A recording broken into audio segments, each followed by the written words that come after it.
Kemudian Abu, apa hukumnya, apa boleh berkurban dan meniatkan kepada orang yang sudah meninggal? Apa boleh berkurban kemudian meniatkan kepada orang yang sudah meninggal?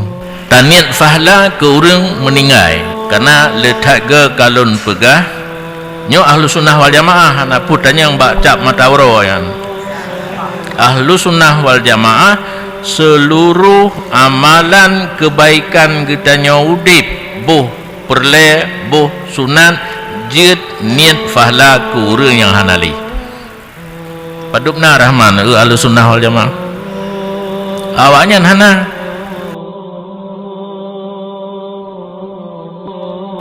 ahlu sunnah wal jamaah seluruh amal kebaikan perle atau sunat jid hadiah fahla kepada orang yang kahanali. Karena yang gejuk gedeh misal yang in fahla kerau nyo lagi malamnya semayang berjamaah isya buno zikir i'tikaf dengar pengajian nyo mandum na fahla amalan kebaikan nenit kurun yang hanali, terutama mak dan ayah orang yang toto saudara drone ni yang